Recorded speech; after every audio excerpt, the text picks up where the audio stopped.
ایک روز جب حاضری ہوئی تو مرشد پاک حضرت واصف علی واصف رحمۃ اللہ علیہ نے کچھ کاغذوں کا پلندہ مجھے تھما دیا۔ میں نے نظر ڈالی تو وہ آپ کے ہاتھ سے لکھی ہوئی کچھ چیزیں تھیں۔ پھر آپ نے فرمایا کہ اسے پڑھ کر سناؤ۔ جب میں نے پڑھنا شروع کیا تو یہ احساس ہو چلا کہ یہ کوئی شاعری ہے۔ میں تو آپ کے اردو، ہندی اور فارسی کلام سے اور انگریزی مضامین اور تقاریر سے آشنا تھا، مگر شعروں کے یہ الفاظ جو کہ میں اٹک اٹک کے پڑھ رہا تھا وہ پنجابی زبان میں تھے۔ حیرت کے مارے جب میں کلام کے مقطع تک پہنچتا تو وہاں تو اور ہی زیادہ حیرانی ہوئی، کیونکہ وہاں تخلص میں آپ کا نام لکھا ہوا تھا۔ یہ حیرانی ایک خوشگوار حیرت میں تبدیل ہو گئی، کیونکہ پنجابی زبان کے میڈیم کو آپ نے پہلی مرتبہ استعمال کیا تھا۔ مجھے پنجابی اور سرائیکی اس وقت تک پڑھنے میں شدید دقت آتی تھی جب تک کہ CSS کے لیے میں نے پنجابی کے پرچے کا انتخاب کیا تھا، کیونکہ سبھی دوست یہی کہتے تھے کہ اس سے زیادہ نمبر ملیں گے۔ اس کے سلیبس میں ہمارے اکابر صوفیاء کرام کے پنجابی کلام کا کافی حصہ موجود تھا، اور پھر حضرت خواجہ غلام فرید رحمۃ اللہ علیہ کا سرائیکی کلام بھی اس میں شامل تھا۔ اب میں ایک ایک کر کے سارے صفحات پڑھ کے آپ کو سناتا گیا۔ اس دوران میرے اندر کی کیفیات اور امواج بحر کی طرح بدلتی گئیں۔ ایک رنگ ابھی پورا چڑھتا نہیں تھا تو کیفیت کی ایک اور لہر اسے بہا کر کسی ساحل کی طرف روانہ کر دیتی تھی۔ محسوسات کی اسی قوس و قزح میں مبتلا میں خیال کی کسی پرواز میں محو تھا تو آپ نے آواز دے کر مجھے اپنی طرف راغب اور متوجہ کر لیا۔ اسی دوران آپ نے مجھ پر طاری حال کو دیکھ کر دریافت فرمایا کہ بولو کیسا ہے۔ اب میں تہی دامن الفاظ کہاں سے لاؤں، لیکن چونکہ آپ کا حکم ہو چکا تھا تو ٹوٹے پھوٹے الفاظ اور لریزہ لہجے میں میں نے حاضری لگوانا شروع کی۔ میں نے عرض کیا کہ یہ تو اور ہی کلام ہے اور اس میں تو بے انتہا تاثیر ہے۔ مجھے اچھی طرح یاد ہے کہ بس صرف یہی الفاظ کہہ پایا تھا۔ آپ نے بغیر کسی توقف کے فرمایا کہ اس میں تاثیر کیوں نہ ہو، اس میں بابا صاحب ہیں، بابا بھلے شاہ ہیں، خواجہ فرید ہیں۔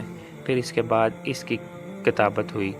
یہاں یہ امر قابل غور ہے کہ آپ نے اپنی تصانیف کی کمپیوٹر کمپوزنگ نہیں کرائی، بلکہ شب چراغ، کرن کرن سورج، دل دریا سمندر، قطرہ قطرہ کلزم اور حرف حرف حقیقت کی قلم اور دوات کے ذریعے نہایت اعلیٰ درجے اور معیار کی کتابت کروائی۔ کتاب کی ٹائٹل بنانے کا اعزاز محمد حنیف رامے صاحب کو حاصل ہوا۔ وہ مشہور مقتدر سیاست دان ہونے کے علاوہ ماہر خطاط اور مصور بھی تھے، اور سب سے بڑھ کر یہ کہ وہ آپ سرکار رحمۃ اللہ علیہ کے حلقہ دوارات میں اگلی صف میں اپنی جگہ رکھتے تھے۔ کتابت کا نام آپ نے بڑے بڑولے رکھا۔ دیہاتوں سے تعلق رکھنے والے بخوبی جانتے ہیں کہ گندم و مٹی یا جست کے بنے ہوئے اس بڑولے میں سٹور کی جاتی ہے۔ حضرت یوسف علیہ السلام کے قحط کے 7 سالوں کے لیے گندم سٹور کرنے کے لیے جو بڑولے بنوائے تھے، آج کے ماڈرن سیلوز اس کی ترقی یافتہ شکل ہیں۔ پنجابی شاعری کے اس خزانے میں دل کو ڈائریکٹ چھو جانے والی اور اثر چھوڑ جانے والی شاعری کا خزانہ ہے، جو ایسے ایسے اشعار سے بھرا پڑا ہے کہ جن کو پڑھتے ہی شعر یاد ہو جاتے ہیں، اور بعض شعر تو ضرب المثل کی حیثیت یعنی کہ پرووربل سٹیٹس رکھتے ہیں۔ نمونے کے لیے صرف ایک شعر حاضر خدمت ہے، وگرنہ تو پورا مجموعہ اپنے دامن میں یہ دعویٰ سموئے ہوئے ہے۔ میں ہساں تے یار بتھیرے جے روواں تے کلا، میں ہساں تے یار بتھیرے جے روواں تے کلا، دکھاں دے ٹاپوں دے اندر کوئی نہ جاوے سنگ۔ اس کتاب میں ایک سے ایک اعلیٰ درجے کا شعر مل جائے گا۔ آغاز ایک ایسی نعت سے ہوتا ہے جو آپ کی باسعادت ارداد مندوں میں سے تقریباً ہر ایک کو زبانی یاد ہے۔ تو سلطان زمانے بھردا، میں بردیدہ بردا۔ اس میں غزلوں کی پوزیشن میں تیسری غزل کا پہلا شعر اس طرح ہے: میں منیا نال یقین دے، میں ویکھے اکھاں نال، میں منیا نال یقین دے، میں ویکھے اکھاں نال، اودے ہتھ کھنڈی یاسین دی، اودے گھنگر والے بال۔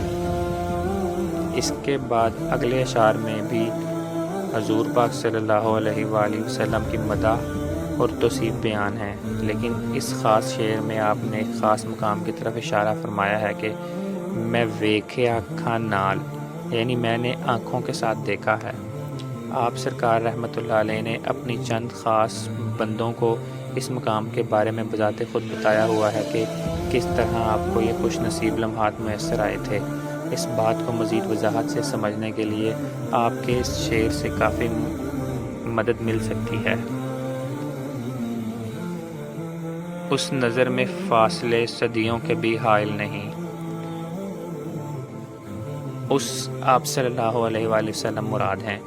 آپ صلی اللہ علیہ وآلہ وسلم کی نظر میں فاصلے صدیوں کے بھی حائل نہیں۔ اپنے درویشوں سے وہ ہر دور میں آ کر ملے۔ تحریر رومی واصف جناب محترم مقام مخدوم محمد حسین صاحب رحیم یار خان۔